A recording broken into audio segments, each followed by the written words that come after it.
મિત્રો, ગઈકાલના લેક્ચરમાં મેં તમને ઉદાહરણ 3.3 ચલાવ્યું હતું અને ઉદાહરણ 3.4 જાતે ગણવા માટે તમને મેં સમજાવ્યું હતું કે કેવી રીતે તમે ગણશો.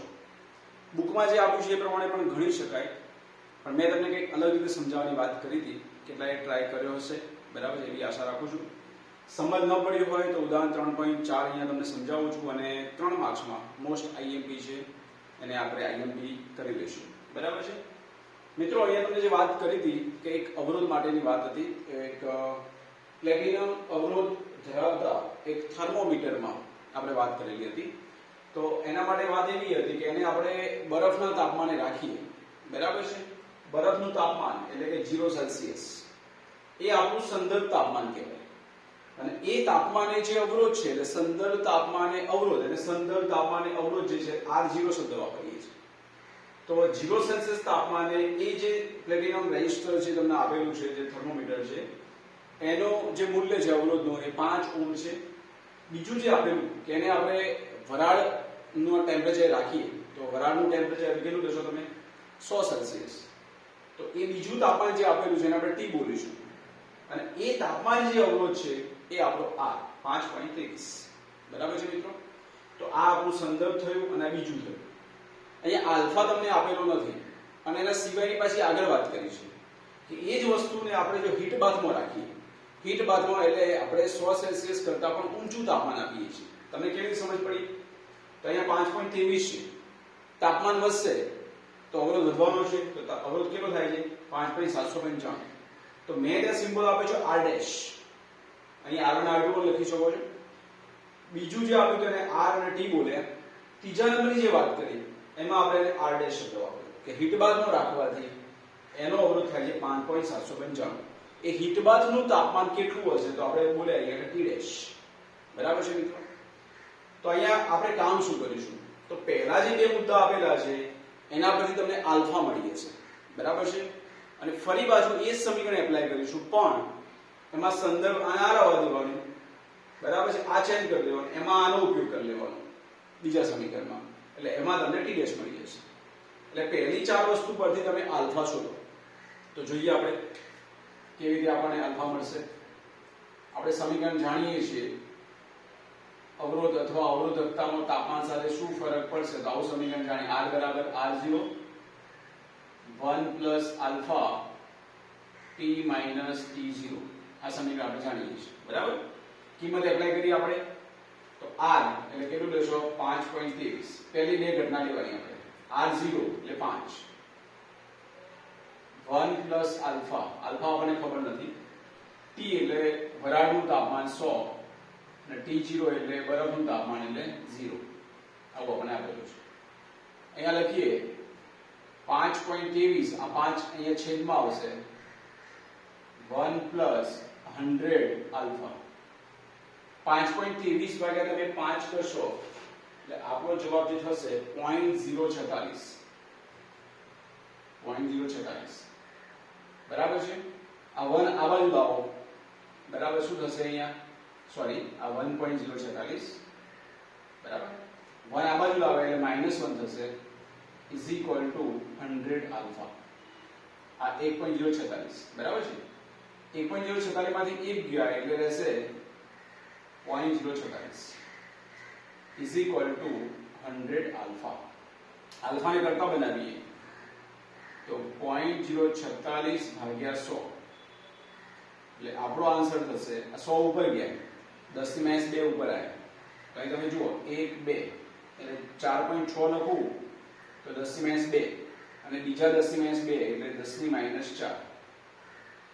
આલ્ફાનો એકમ સેલ્સિયસ ઇન્વર્સ અથવા કેલ્વિન ઇન્વર્સ થાય.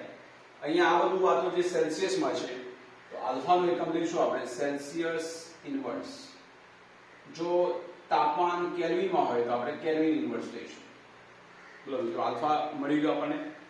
હવે આ સમીકરણ આપણે ફરી ઉપયોગ કરીએ, પણ એમાં R0 T0 ને બદલીએ, R અને T ની જગ્યાએ આપણે R dash T dash use કરીશું, બરાબર છે. તો ફરીથી આપણે એ સમીકરણનો ઉપયોગ કરવાનો છે. સમીકરણ 1 પરથી ફરીથી આપણે લઈએ. શું લખશો? તો R ની જગ્યાએ R ડેશ બરાબર r0 એઝ ઇટ સંદર્ભ નહીં બદલવાનું 1 પ્લસ આલ્ફા t ની જગ્યાએ t ડેશ માઈનસ t0 ખાલી આપણે શું ચેન્જ કર્યું r ની જગ્યાએ r ડેશ અને t ની જગ્યાએ t ડેશ એટલે ત્રીજી ઘટનાની વાત કરીએ આપણે આલ્ફા ની વેલ્યુ આપણે શોધી નાખીએ છીએ બરાબર ચલો r ડેશ તો 5.795 r0 5 1 plus alpha t dash શોધવાના છે t0 કેટલા છે તો 0 બરાબર 5.795 ભાગ્યા 5 થશે આ નીચે આવશે 1 પ્લસ આલ્ફા t ડેશ 5.795 ભાગ્યા તમે 5 કરશો એટલે આપણને વેલ્યુ મળશે 1.159 માઈનસ 1 થશે is equal to alpha t dash તો આપણો આન્સર થયો 0.159 બરાબર છે આલ્ફા છેદમાં આવશે is equal to t dash તો t ડેશ બરાબર થાય 0.159 આલ્ફાની વેલ્યુ તમે મેળવી છે 4.6 10 ની માઈનસ 4 તો મિત્રો 10 ની માઈનસ 4 ઉપર લેશો તો 10 ની પ્લસ 4 થશે એટલે ઉપર થશે 1590 બરાબર છે ભાગ્યા 4.6 1590 ભાગ્યા આપણે 4.6 કરીશું તો આપણો જવાબ થશે 345.65 આ આપણો t ડેશ એટલે હીટ બાથ જે હતું એનું તાપમાન એકમ સેલ્સિયસ મિત્રો આ રીતે આપણે ગણીશું તો આપણે થોડી સમજ વધારે પડશે બુકમાં જે તમને આપી છે એમાં ગુણોત્તર લઈને કામ કરીશું બે સમીકરણ બનાવ્યા છે બે સમીકરણો ગુણોત્તર લઈને આલ્ફાને રિમૂવ કરવાનો પ્રયત્ન કર્યો છે અને સીધા એમાં t ડેશ શોધ્યા છે એ રીત પણ યોગ્ય છે પણ એ રીતમાં ભૂલ પડવાની થોડી સંભાવના રહેલી છે એટલે મેં તમને આ પદ્ધતિ ગણાવી બરાબર છે પહેલા ચાર મુદ્દા પર તમારે આલ્ફા શોધી નાખવાનો અને બીજા સમીકરણમાં શું કરવાનું સંદર્ભ એના રહેવા દેવાનું r અને t બદલી દેવાના r ની જગ્યાએ r ડેશ અને t ની જગ્યાએ t ડેશ આલ્ફાની વેલ્યુ એ આલ્ફા નહીં બદલાય એ જે અવરોધ છે એનો અવરોધકતાનો ગુણાંક છે એ બદલાશે નહીં બરાબર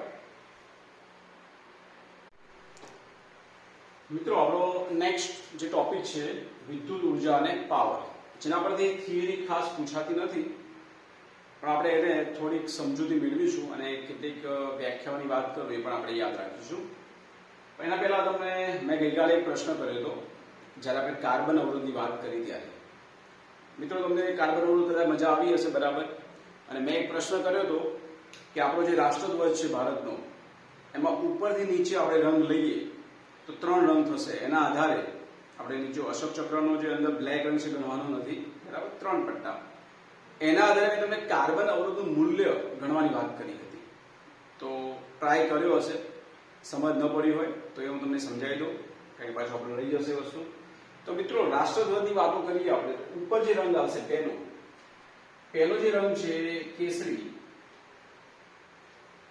બરાબર છે એટલે આપણે એને ઓરેન્જ તરીકે લઈશું બીજો જે છે સફેદ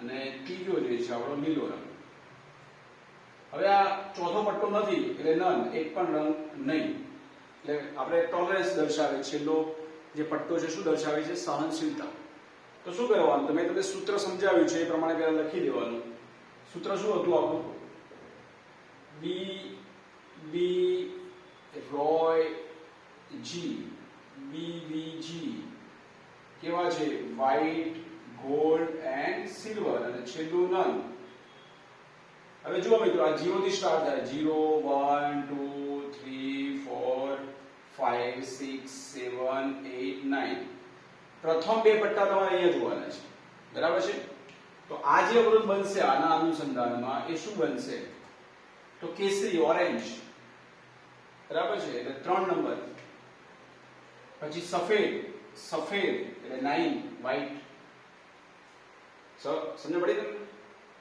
અને ત્રીજો પટ્ટો લીલો એટલે ગ્રીન આ ગ્રીનમાં આવશે પહેલો પણ એમાં બાજુમાં આવું આવશે 10 ની 5 ઘાત ત્રીજો પટ્ટો આ રીતે લેવાનો છે 10 ની 0 10 ની 1 10 ની 2 10 ની 3 બરાબર છે ને એટલે 39 into 10⁵ અને છેલ્લો જે પટ્ટો છે એ નન, ચોથો નથી, તો એની સહનશીલતા એટલે ચોથો પટ્ટો શું દર્શાવે છે તો ગોલ્ડ, સિલ્વર અને નન, એના માટે નન માટે હતી ±20%. તો અહીં લખીશું ±20% ઓમ. આના ટકા છે, આના 20% પ્લસ માઇનસ થાય તો ચાલી જાય. તો ગઈકાલે જે પ્રશ્ન કીધો મેં તમને સમજાવ્યો છે. હવે તમને કદાચ જો સમજ નહીં પડી હોય ગઈકાલે તો બરાબર મગજમાં ફિટ થઈ ગયું હશે. આપણે યાદ રાખવાનું બીબી રોયજી, બીબીજી કેવા છે વ્હાઇટ, ગોલ્ડ, સિલ્વર. પણ એમાં આપણે ધ્યાન આપીશું બ્લેક બ્રાઉન, પહેલો બ્લેક બ્રાઉન, ત્રીજો બી આવશે બ્લુ, જીમાં યાદ રાખવાનું પહેલો ગ્રીન અને પછી ગ્રે. તો કોઈ તકલીફ પડશે નહીં. પહેલા બે પટ્ટા અહીંયા જોવાના, ત્રીજો પટ્ટો અહીં જોવાનો જે ઘાતવાળો હશે, અને ચોથો પટ્ટો સહનશીલતા દર્શાવે છે. ગોલ્ડ હોય તો ±5%, સિલ્વર ±10, અને નન એટલે ચોથો પટ્ટો ન હોય તો ±20%. ઓકે મિત્રો, હવે આપણે વાત કરીએ વિદ્યુત ઉર્જા અને પાવર. ચેપ્ટર આપણે જ્યારે સ્ટાર્ટ કર્યું ત્યારે થોડીક સમય તમને આના વિશે મેં આપી હતી, બરાબર છે, કે આપણે આપણા ઘર સુધી પાવર કેવી રીતે લાવીએ છીએ, બરાબર છે. જોઈએ એક સ્ટેપ વાઇઝ. પહેલા હું તમને એની મેથેમેટિકલ થોડી વાતો કરી દઉં. સમજો મિત્રો કે આપણે કોઈ અહીંયા એક તાર છે, આ તાર માટે આપણે સમજી લો કે આ જે છેડો છે એ છેડો અને આ છેડો છે B, બરાબર. હવે આપણે અહીંયા જે સ્થિતિમાન બને એ પાસે VA છે અને B પાસે સ્થિતિમાન એ VB છે. જો કરંટ અહીંથી આમ જતો હોય A થી B તરફ, A થી B તરફ કરંટ જતો હોય તો આપણે એમ કહી શકીએ રૈવાજી પ્રવાહ, તો આપણે એમ કહી શકીએ કે VA is greater than VB હોય, બરાબર છે. તો જ અહીંથી આમ એ પ્રવાહ જશે.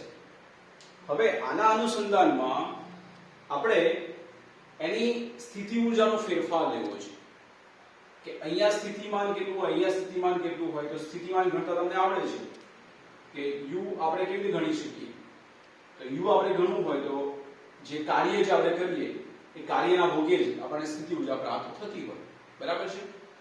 તો અહીંયા આપણે A બિંદુ પાસે સ્થિતિમાન વધારે છે B કરતા, એટલે અહીંયા જે સ્થિતિમાન મળે એ U1 અથવા UA, અને અહીંયા જે મળે એ UB. U of A શું થશે તો સમજી લો અહીંયા કે બહુ નાનો વીજભાર, સૂક્ષ્મ વીજભાર ડેલ્ટા Q વીજભાર અહીંથી આમ જાય છે. બહુ નાના વીજભારની વાતો કરીએ તો U of A કાર્યના અનુસંધાનમાં, કાર્યનું સૂત્ર શું હતું Q ડેલ્ટા V, આવું સૂત્ર હતું ને. એટલે આપણે ફેરફાર નથી લેતા, અહીંયા ખાલી આવું લખીએ W/QV. તો A પાસે સ્થિતિમાન બોલાય, Q ની જગ્યાએ લખીએ ડેલ્ટા Q અને સ્થિતિમાન લખાય V of A. એવું જ B પાસે સ્થિતિમાન બોલું તો શું લખાય તો ડેલ્ટા Q into VB થશે આના પરથી, બરાબર છે. હવે સ્થિતિ ઊર્જાનો ફેરફાર જે આવશે, સ્થિતિ ઊર્જાના ફેરફાર આપણે વાત કરીએ ડેલ્ટા U, તો આ પ્રારંભિક છે આ અંતિમ છે. તો આપણે લખવું પડે કે UB minus UA અંતિમ માઇનસ પ્રારંભિક. તો આ સ્થિતિ ઊર્જાનો ફેરફાર શું થશે તો આ બેનો ફેરફાર લેશો તમે તો ડેલ્ટા Q કોમન નીકળી જશે, એ લખાશે VB minus VA, બરાબર. હવે આ જે ફેરફાર તમને મળ્યો ડેલ્ટા Q ને આપણે થોડું અલગ ફોર્મમાં પણ લખી શકીએ. તમે જાણો છો કે I બરાબર શું કહેવાય તો I બરાબર કહેવાય delta Q by delta T, બરાબર. તો ડેલ્ટા Q બરાબર શું થાય તો ડેલ્ટા Q બરાબર છે I ડેલ્ટા T. તો તમે આવું પણ લખી શકો કે સ્થિતિ ઊર્જાનો ફેરફાર ડેલ્ટા U બરાબર ડેલ્ટા Q ની જગ્યાએ લખી શકો I delta T VB minus VA. આને તમે V વડે દર્શાવો તો બી ચાલી જાય. હવે મિત્રો આ આન્સર શું આવશે, ધન આવશે કે ઋણ આવશે. તો જો I ડેલ્ટા T ની વાત છોડો, એ તો ધન છે. VB minus VA તો કોનું સ્થિતિમાન આપણે વધારે લીધું હતું, અહીંથી કરંટ આમ જતો હતો એટલે A નું વધારે હતું, U નું ઓછું હતું. તો VB minus VA કરશો તો આપણે જવાબ માઈનસ આવશે. તો અહીંયા તમને જે ડેલ્ટા U પ્રાપ્ત થશે એ કેવા મળશે લેસ ધેન 0. સ્થિતિ ઊર્જાનો ફેરફાર તમને માઈનસમાં મળ્યો એટલે 0 કરતા ઓછું. એનો અર્થ એવો થશે કે ગતિ ઊર્જા પ્લસ મળશે. ગતિ ઊર્જા પ્લસ એટલે સ્થિતિ ઊર્જા જ્યારે વધારે હોય ત્યારે ગતિ ઊર્જા ઓછી હોય અને ગતિ ઉર્જા વધે ત્યારે સ્થિતિ ઉર્જા ઘટે. આપણે જાણીએ છીએ કે ડેલ્ટા કે પ્લસ ડેલ્ટા યુ બરાબર 0. તો તમે અહીંથી કહી શકો ને કે ડેલ્ટા કે બરાબર શું થાય? તો તમે લખશો minus delta you. Delta you કેવા મળે તમને? આ ઋણ મળશે. તો તમને ડેલ્ટા ક્યુ કેટલા મળશે? તો ધન મળશે. કેટલા મળશે આના પરથી? અહીં લખશો I delta T into VB minus VA. આ જે VB માઇનસ VA છે એને આપણે V જ બોલી દઈએ તો આવું લખાય ડેલ્ટા કે, જેના થકી શું થશે? આ ગતિ કોને પ્રાપ્ત થઈ? તો આ ગતિ જે પ્રાપ્ત થઈ એ જે વીજભાર છે એને પ્રાપ્ત થઈ. હવે આને થોડું મિત્રો સમજીએ કે કોઈ બેટરી હોય, એ બેટરીમાંથી બેટરીની સ્થિતિ ઉર્જા ઘટે એનો અર્થ શું થયો? કે એમાંથી વીજભારો આગળ જાય છે. બરાબર છે? વીજભારો આગળ ગયા તો વીજભારને ગતિ પ્રાપ્ત થઈ. તો વીજભારની ગતિ પ્રાપ્ત થઈ કોના થકી? એની સ્થિતિ ઉર્જા થકી. તો સ્થિતિ ઉર્જા ઘટી એટલા ગતિ ઉર્જા વધી એમ બોલી શકાય. તો એના કારણે થશે શું કે એ જે કરંટ પસાર થશે, એ કરંટ જે પસાર થઈ રહ્યો છે સુવાહક વસ્તુની અંદર છે. હવે કોઈ પણ સુવાહક વ્યવહારમાં એવો નથી કે એકદમ આઈડિયલ હોય, સુપર કંડક્ટર હોય, એમાં અશુદ્ધિ હોય, જેના કારણે એ જે ઉષ્મા છે એ વિદ્યુત પાવર એ ઉષ્મામાં પણ કન્વર્ટ થાય. અને સાથે સાથે આપણે જ્યારે યુઝ કરીએ છીએ વ્યવહારમાં, કોઈ પણ બલ્બ લગાવ્યો, કોઈ પણ અવરોધ જે બોલીએ, અવરોધ એટલે શું? પંખો તે અવરોધ જ કહેવાય, એ ઉર્જા વાપરી નાખે છે. બલ્બ તો બલ્બ પણ અવરોધ જ કહેવાય. ટ્યુબલાઇટ, કોઈ પણ ઉપકરણ જે વ્યવહારમાં છે, બરાબર છે, એ બધા જ ઉપકરણો આપણી જે ઉર્જા છે ઉર્જાને વાપરી નાખે છે. તો અહીંયા થશે શું કે આ જે ગતિ ઉર્જાનો ફેરફાર છે, ગતિ પ્રાપ્ત થઈ એના કારણે એ ઉર્જા લોસ થવાની છે. અને એ જે આવશે લોસ, એ ઉર્જા જે લોસ થઈ એ વિદ્યુત ઉર્જાનો વપરાતી ઉર્જા કહેવાય. બરાબર છે? તો આ જે ડેલ્ટા કે છે એને તમે ડેલ્ટા કે જેને આપણે થતું કાર્ય અથવા એને વપરાતી ઉષ્મા એવું પણ બોલી શકો. વપરાતી ઉષ્મા જેને H વડે પણ દર્શાવાય. વપરાઈ જાય છે ઉર્જા, એ પણ પાછી નથી આવવાની. બરાબર છે? તો એ જે વપરાતી ઉષ્મા છે એને W લખશો તો બી ચાલશે, H લખશો તો પણ ચાલશે. W અથવા H વડે દર્શાવી શકો. શું થશે? તો અહીં લખાય, આની જગ્યાએ V લખું તો VI ડેલ્ટા T. આ જે મળ્યું આપણને એ વિદ્યુત પાવર, વિદ્યુત ઉર્જા એટલે વિદ્યુત સ્વરૂપે વપરાતી ઉર્જા છે. એના અનુસંધાનમાં પાવરની પણ ગણતરી કરી શકો છો તમે કે પાવર એટલે શું? તો પાવરની વ્યાખ્યા મુજબ આવું છે કે delta W by delta T. આવું તમે જાણો છો. અહીં તમે સૂક્ષ્મ છે તો ડેલ્ટા W બોલ દો. એકમ સમયમાં વપરાતી ઉર્જા, એકમ સમયમાં વપરાતી વિદ્યુત ઉર્જા, એને બોલીશું આપણે વિદ્યુત પાવર. વ્યાખ્યા પણ મળી ગઈ. તો મિત્રો શું થશે? આની અંદર ડેલ્ટા T નીકળી જશે એટલે વિદ્યુત પાવર જે મળશે P બરાબર VI. આના અનુસંધાનમાં આપણે ઘણા બધા સમીકરણો અહીંયા બનાવી શકીએ છીએ મિત્રો. હું ઉર્જાનું પણ સમીકરણ લખું છું અને પાવરનું પણ સમીકરણ લખું છું. એમાં પાવર અને ઉર્જામાં એક જ ફરક આવશે, સમયનો ફરક આવશે. બરાબર છે? હું તમને જુઓ અહીંયા લખું આના પરથી વાત કરીએ આપણે ઉર્જા. તો ઉર્જા આવી લખી શકાય W બરાબર, નાનો ફેરફાર નહીં લખતો, મોટો, તો આવું લખી શકો VI.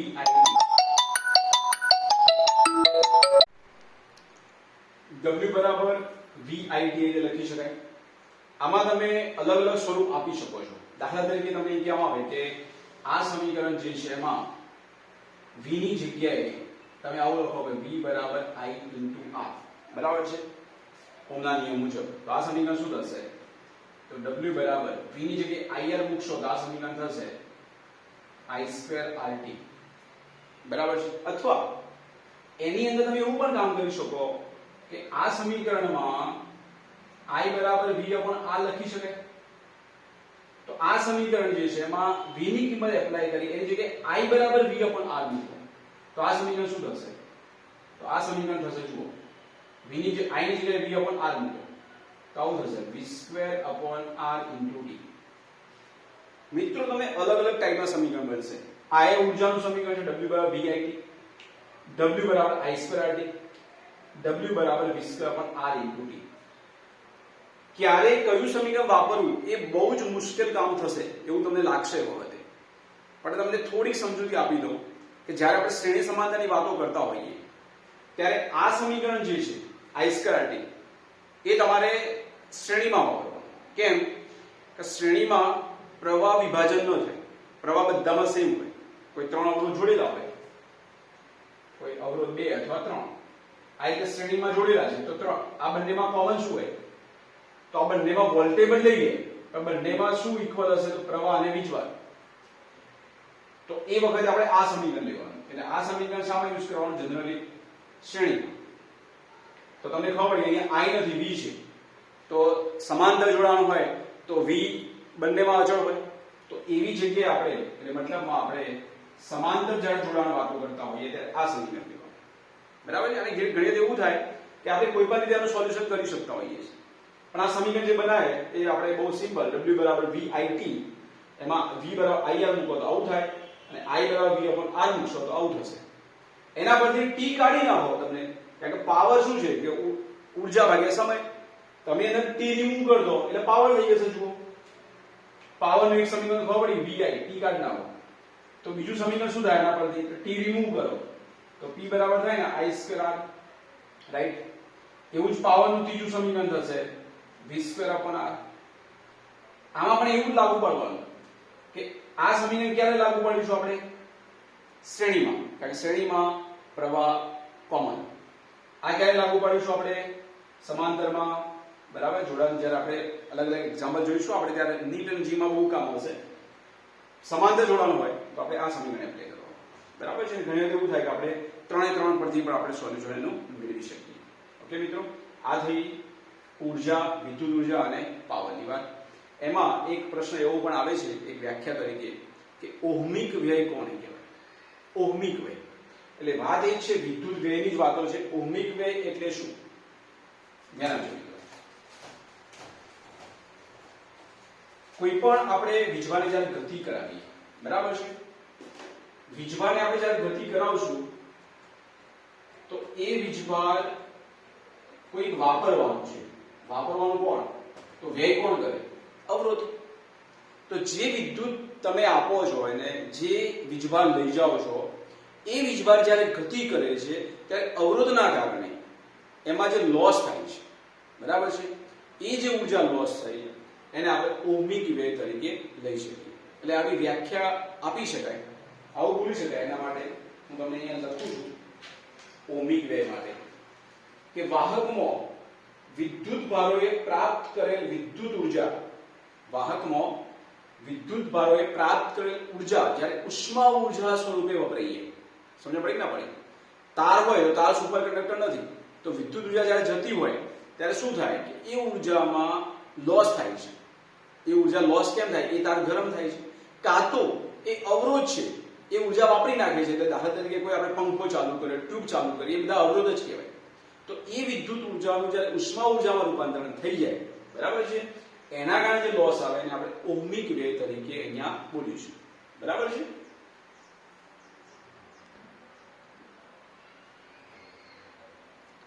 આવું લખી શકો મિત્રો. મેં લખ્યું છે કે વાહકમાં વિદ્યુત ભારોએ પ્રાપ્ત કરેલ વિદ્યુત ઊર્જા ઉષ્મા ઊર્જા રૂપે વેડફાઈ જાય તેને આપણે બોલીશું ઓહમિક વ્યય, અથવા બીજું બોલી શકાય ઊર્જા વ્યય. બરાબર છે? થિયરી જનરલી નથી પૂછાતી, બરાબર છે? તૈયાર તમે કરવી હોય તો કરી શકો છો, પણ આપણે સમીકરણ આપણે સમજવાના છે. એમાં મિત્રો બીજી એક વાત તમને કરી લઉં જોડે કે વિદ્યુત પાવર જે છે કેવી રીતે ઉત્પન્ન થાય, બરાબર છે? અને એ વિદ્યુત પાવર આપણે ઘરે લાવીએ છીએ તો શું આપણે કાળજી રાખવી જોઈએ એની અહીંયા હું ચર્ચા કરી લઉં તમને. કોઈ પણ પાવર ક્રિએટ કરવું હોય આપણે, વિદ્યુત પાવર, તો વિદ્યુત પાવર ઉત્પન્ન કરવા માટે ઘણી બધી પ્રોસેસ છે. તમે એવું બધું ભણ્યા છો કે પવન ચક્કી દ્વારા આપણે ઊર્જા પેદા કરી શકીએ, કોઈ ધોધ પાણીનો પડતો હોય એમાંથી ઊર્જા પેદા કરી શકાય, કોલસાને ગરમ કરીએ એમાંથી ઊર્જા પેદા કરી શકાય. પણ એમાં આપણે બહુ ડીપમાં અત્યારે નહીં જઈએ, જ્યારે ચેપ્ટર આગળના ભણી જઈશું આપણે, પછી આપણે ઓલ્ટરનેટિવ કરંટની વાતો કરીશું ત્યારે આપણે ચર્ચા આવશે. અહીંયા જે વાત છે એ ડીસી કરંટની વાત છે. આપણે જે ઘેર યુઝ કરીએ છીએ એસી કરંટ છે. તો એસી કરંટની વાતો અત્યારે નથી કરતા, માત્ર ડીસી કરંટની અત્યારે વાતો કરીએ. તો ડીસી કરંટ જે ઉત્પન્ન કરી શકાતો હતો અને જે મુખ્ય સ્ત્રોત હતો એ બેટરી હતી. બરાબર છે. બેટરીમાં શું હોય તો બે ઇલેક્ટ્રોડ ગોઠવેલા હોય. બરાબર છે. એ બે ઇલેક્ટ્રોડ અંદર આપણે એ ઇલેક્ટ્રોડ પર ધન અને ઋણ બને એના માટે કંઈ દ્રાવણ ભરેલું હોય કે જેને આપણે ઇલેક્ટ્રોલાઇટ બોલીએ છીએ. અંદર આપણે જે દ્રાવણ ભર્યું હોય, દાખલા તરીકે HCl, બરાબર છે, તો એ રાસાયણિક પ્રક્રિયા દ્વારા એ જ્યારે ચાર્જ થતો હોય, ચાર્જ કરવા માટે પાછું આપણે AC કરંટ યુઝ કરીએ, એ બધી વાતો નથી કરતા અત્યારે. આ પ્લસ બન્યું અને આ માઇનસ બન્યું એવું આપણે વિચારીએ તો એ જે પ્રવાહનું વહન થાય છે એની તો આપણે ચર્ચા કરી નાખીએ. અહીંયા કોઈ આપણે જ્યારે અવરોધ જોડીએ છીએ એ અવરોધ જોડ્યો, આ જે પણ ઉપકરણ ચાલુ કરવું છે આપણે, અહીંથી પ્રવાહ, રેવાજી પ્રવાહ આપણે ધનથી ઋણ તરફ બોલીશું. અહીંથી પ્રવાહ નીકળ્યો I. મિત્રો ધ્યાન આપજો, અહીંથી I નીકળ્યો તો પૂરું થઈને જ્યારે આવે ને તો અહીંયા પણ પ્રવાહ I જ રહેવો જોઈએ. સમજ પડી ગઈ? શ્રેણીમાં પ્રવાહનું વિભાજન ન થાય. અહીંયા સ્થિતિમાન આનું હતું એ VA, આનું સ્થિતિમાન VB. VA અને VB સ્થિતિમાનના આધારે, એ બેના તફાવતના આધારે આપણે શું ગતિ કરાવી, કોણે દોડાવ્યો? તો આપણે દોડાવ્યો વીજભારને. વીજભાર ઉત્પન્ન નથી કર્યો આપણે, વીજભાર તો બેટરી જોડે હતો જ. સ્થિતિમાનના તફાવતના આધારે વીજભારે ગતિ કરે જેના કારણે પ્રવાહ નિર્માણ પામે. એ પ્રવાહ જે છે એ ફરી પાછું જ્યારે અહીંયા પૂરું થાય ત્યારે એટલો જ પ્રવાહ આવી જવો જોઈએ. સમજ પડી ગઈ મિત્રો? આ આપણે વ્યવહારિક ડીસી પાવરની, આપણે ડીસી ઉર્જા એટલે પેદા કરીએ છીએ. હવે બીજી એક વાત મિત્રો આની જોડે તમને કરી લઉં કે ઘણી એવું થાય છે કે આપણે જે પાવર આપણા ઘરે સુધી લાવીએ છીએ, જ્યારે